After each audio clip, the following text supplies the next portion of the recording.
dans le désert d'Arava, le troisième plus extrême désert du monde. Quand nous sommes sortis du van, c'était la fin de la journée et il y avait la climatisation du van. On a ouvert les portes et c'était comme « Oh mon Dieu !»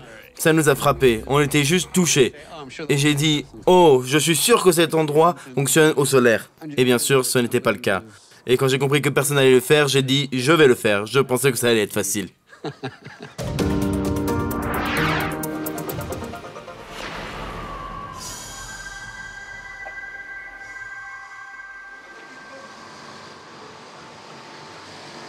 Quand on y pense, on ne peut pas vraiment faire fonctionner une économie moderne sans carburant et sans essence. Je veux dire pour cette voiture en particulier, mais aussi pour Israël en général. Parce que nous sommes dans une économie insulaire, nous avons une grande force de défense, nous avons besoin d'avoir du carburant et du gaz en permanence et disponible dans ce pays. Pendant le printemps arabe en 2011, le gazoduc de l'Égypte vers Israël a explosé. Pas une, pas deux, mais 4 fois, laissant Israël désespérément à la recherche d'une source d'énergie fiable. Dans les années 70, l'instabilité régionale a fait grimper le coût du pétrole en flèche comme jamais auparavant dans l'histoire. Cela a eu un impact sur l'économie mondiale et en particulier sur les États-Unis. L'indépendance énergétique est extrêmement importante pour tout pays, mais en Israël, c'est une nécessité.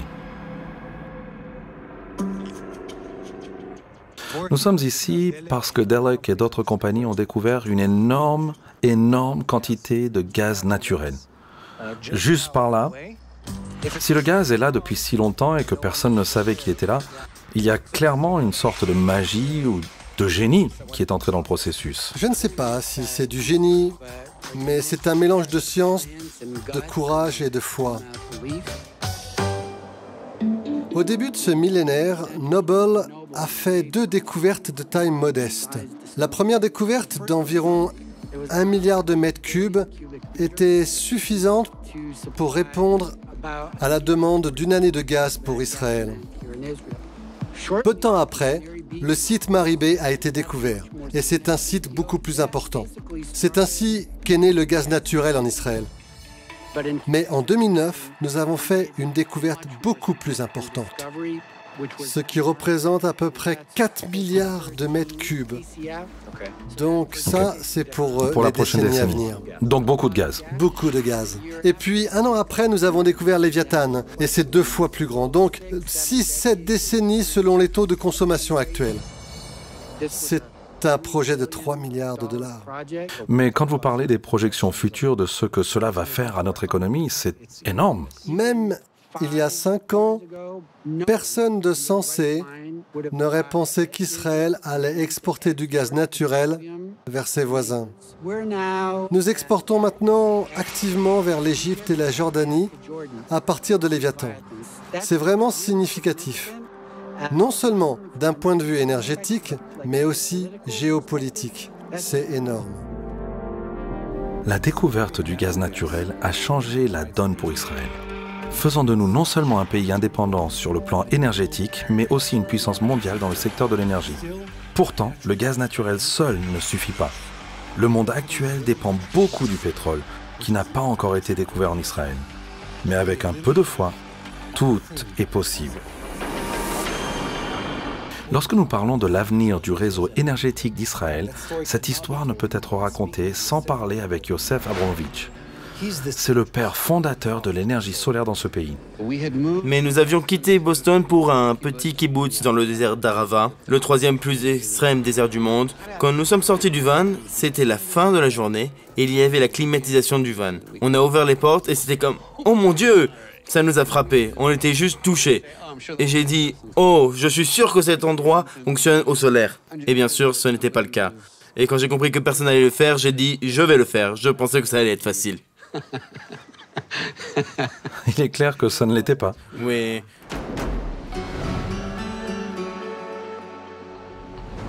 Nous devions trouver un modèle économique appelé Arava Power Company. Mais c'était le premier et le premier est toujours le plus difficile sur le marché. De plus, j'ai été frappé par cette vision folle. Waouh, ce serait cool si nous pouvions faire en sorte que toute la région, le sud du pays, de la mer Rouge à la mer Morte, soit 100% solaire pendant la journée d'ici 2020. J'étais tout feu tout flamme à ce sujet. Et tout le monde disait que ça n'arriverait pas. C'était juste comme... Ouais, c'est techniquement irréalisable. Financièrement, ce n'est pas faisable.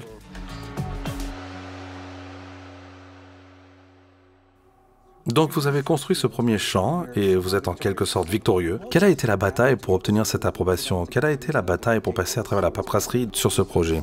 Donc l'État devait essentiellement subventionner le premier mégawatt pour être en mesure de lancer toute une industrie. Vous pouvez donc comprendre certaines objections. Il n'y a pas d'expertise technique dans le pays. Les compagnies de gaz ont tous essayé et personne n'a pu percer. Et je pense que parce que nous avions des valeurs, parce que nous voulions faire quelque chose de majestueux et de bon pour l'environnement, ils nous ont donné à contre-cœur comme un laissez-passer et ils ont ouvert la porte juste un peu. Avez-vous constaté un changement substantiel dans la façon dont les gens considèrent la notion d'énergie propre ou verte après que cela se soit produit ou pendant le processus? Y a-t-il un déclic dans la tête des gens? Donc vraiment, clairement, 14 ans plus tard, en d'autres termes, aujourd'hui, nous célébrons une année entière. C'est la première région du monde à être alimentée à 100% par l'énergie solaire pendant la journée. Incroyable.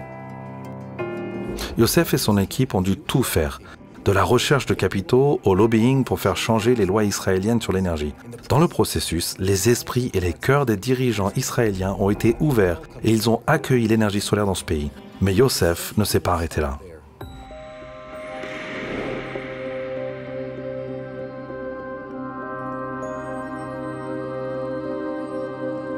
Donc il y a 600 millions de personnes en Afrique qui n'ont pas accès à l'électricité. Et la population du continent va doubler en une génération. Wow. La valeur la plus importante pour moi est ce que nous sommes tous créés à l'image de Dieu. Et par conséquent, nous sommes tous dotés du droit à la dignité. La dignité d'une vraie éducation. La dignité des soins de santé. La dignité d'un emploi et d'une économie en croissance qui doit être capable de créer des emplois.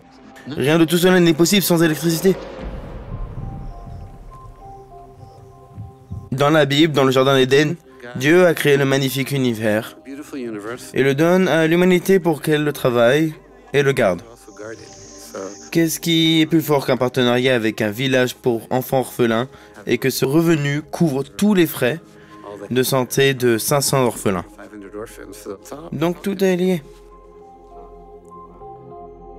C'est comme...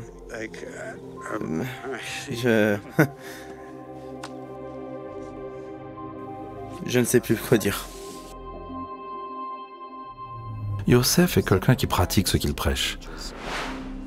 Sa propre cellule familiale reflète son désir d'avoir un impact sur les personnes dans le besoin. Avec sa femme Suzanne, Youssef a élevé 5 enfants. 2 d'entre eux ont été adoptés en Éthiopie et ont eu une nouvelle chance de s'épanouir en terre promise. Car la mission de vie d'une personne est basée sur les valeurs bibliques. Les entreprises commerciales et leur vie privée sont souvent indiscernables. Shalom, j'espère que vous avez aimé cette vidéo. Abonnez-vous pour ne pas rater nos programmes. Merci de faire partie de notre famille TBN. Que Dieu vous bénisse. Shalom de Jérusalem.